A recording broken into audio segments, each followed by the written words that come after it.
जय गुरुदेव, जय माता जी, जय गायत्री माता। जीवन में स्वर्ग का अवतरण। स्वर्ग और नर्क एक परिकल्पना है। हमारे स्वयं के कर्म ही हमारे स्वर्ग और नर्क की सृष्टि करते हैं। संसार से अलग कोई स्वर्ग अथवा नर्क है, इसका अनुसंधान करने से कहीं अच्छा है कि हम अपनी इस धरती पर विद्यमान स्वर्ग और नर्क को पहचानें और स्वर्ग पाने अथवा नर्क से बचने का प्रयास करें। सुख, शांति, आनंद, मंगल, कुशल क्षेम तथा पुण्य प्रकाश की परिस्थिति ही स्वर्ग है। इस स्थिति में मनुष्य का मन प्रसन्न, शरीर स्वस्थ तथा आत्मा आनंदित रहा करती है। वह सतत उन्नति करता है। वह सफलताओं की उपलब्धि पाकर संसार में पुण्य प्रताप के बल पर कीर्तिमान होकर अमर हो जाता है।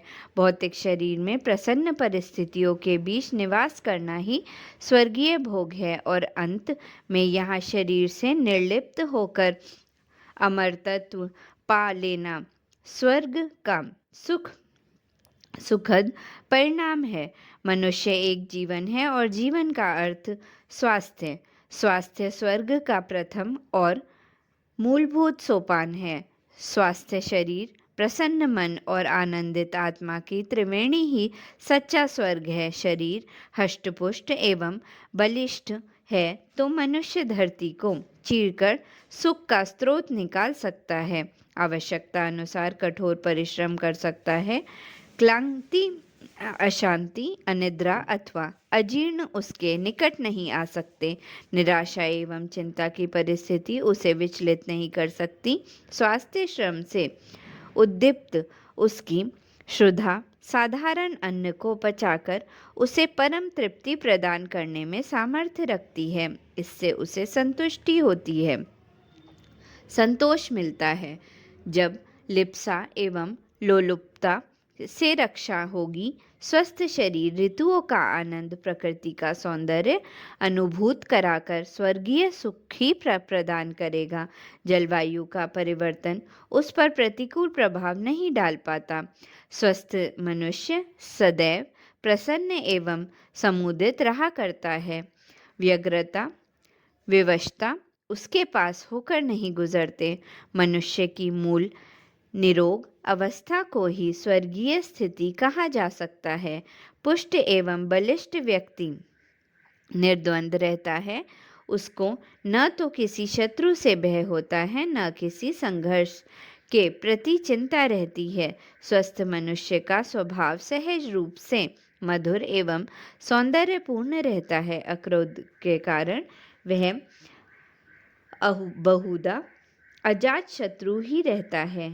तथापि यदि कोई अकारण द्वेषी दुष्ट उससे बैर बांधता भी है तो वह उससे हर प्रकार निमट लेने की सामर्थ्य रखता है। उसे शंका अथवा भय नहीं रहता। अभयता स्वर्ग की ही एक उत्कृष्ट अनुभूति है और स्वस्थ व्यक्ति उसका सहज ही योग्य अधिकारी होता है। मन को ईर्ष्या, द्वेष, कलह, कलेश और कामनाओं से कलुष से बचाना चाहिए। सदाचार, सदाभाव से उसे उज्जवल एवं उन्नत बनाना जरूरी है। प्रसन्न वातावरण के बीच श्रेष्ठ व्यक्तियों का सानिध्य ढूंढना चाहिए। क्रोध और संकीर्णता की सीमा तोड़कर स्वर्गीय क्षितिज में विस्तृत होना चाहिए। शुभ कल्पनाओं, सद्भावनाओं एवं शिव संकल्पों से इसे संपन्न बनाने से हमारे रामन हमारे लिए प्रत्यक्ष स्वर्ग ही बन जाता है। पुण्य प्रयत्नों से प्रसन्न किया हुआ कुंठा रहित मन स्वर्ग एवं वैकुंठ धाम की परिस्थिति उत्पन्न कर देता है। सत्संग, स्वाध्याय, चिंतन, मनन अथवा निधिध्यासन से आत्मा प्रबुद्ध होती है। उस पर पड़े कुसंस्कारों के आवरण पुण्य कर्मों से जल जाते हैं। साथ ही हमें परोपकार एवं परमार्थ में आस्था रखना चाहिए। इस प्रकार हमारी बुद्धि एवं प्रबुद्ध आत्मा अपने भीतर छिपे सत स्वर्गों को हमारे लिए प्रत्यक्ष एवं उपलक्ष्य बना देती है। स्वर्ग का दूसरा सोपान है परिवार। परिवार में प्रेम का संचार आवश्यक है।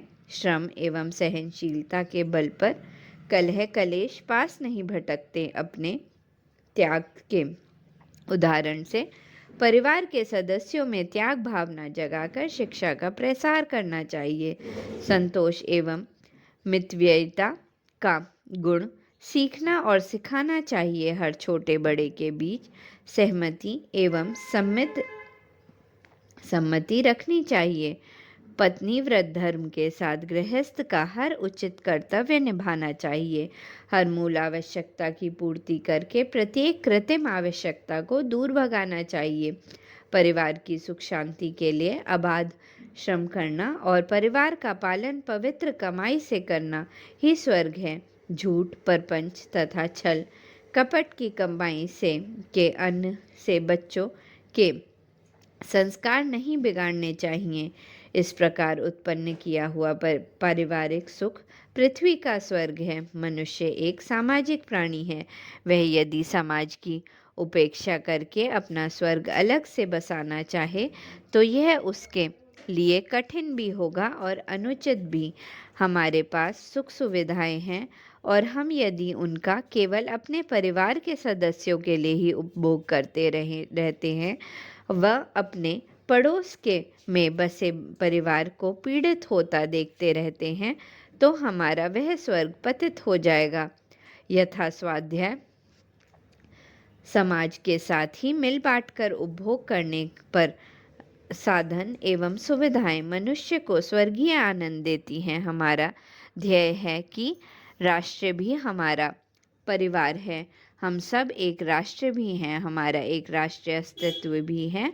हमारी एक मातृभूमि तथा देश भी है जिसके प्रति हमारे कर्तव्य निश्चित हैं। उन कर्तव्यों का पालन न करने का अर्थ अपने शारीरिक, पारिवारिक तथा सामाजिक स्वर्ग सुख को कलंकित करना है। मातृभूमि की रक्षा और उसकी उन्नति के लिए त्याग बलिदान तथा उसके गौरव के लिए सदाचार का पालन करना स्वर्गीय सुख उपलब्ध कराने का एक सात्विक उपाय है। राष्ट्र की सेवा एक साधन है। राष्ट्रहित कार्यक्रमों में ईमानदारी के साथ अपना अंशदान करना एक पवित्र साधन है जिसका फल एक स्वर्गीय संतोष ही होता है। साथ ही मानवता की पुकार को अनसुनी नहीं करना चाहिए। संपूर्ण मानवता में आत्मीयता की भावना रखना ही ईश्वर के प्रधान अंश मनुष्य के लिए शोभनीय है। मानवता का दुख दूर करने के लिए यथासंभव उसकी सेवा करने और उसके लिए कष्ट उठाने वाले महापुरुष जीवन भर स्वर्गीय अनुभूति का आनंद लेकर युगों के लिए यशस्वी शरीर से अमर हो जाते हैं। धरती का स्वर्ग पाना किसी भी व्यक्ति के लिए कठिन नहीं है। संयम, सदाचार एवं सद्भावना रखने वाला सदाशयी व्यक्ति निश्चित ही इस प्रत्यक्ष एवं अक्षय स्वर्ग को प्राप्त कर सकता है। प्रत्येक को इस स्वर्ग को पाने का प्रयत्न करना चाहिए और प्रयत्न कर कम से कम उसके 1-2 सोपानों पर तो चढ़ ही जाना चाहिए। इस प्रकार सत्कर्म स्वर्ग की अनुभूति प्रदान करते हैं और दुष्कर्म और दुर्भावना का परिणाम नारकीय यंत्रणा से कम नहीं होता। अतः सद्भाव, सद्विचार एवं सत्कर्म के माध्यम से अपने परिवार, समाज एवं राष्ट्र के स्वर्गीय वातावरण बना सकते हैं और तभी स्वर्ग का अवतरण संभव है। जय गुरुदेव, जय माता जी, जय गायत्री माता।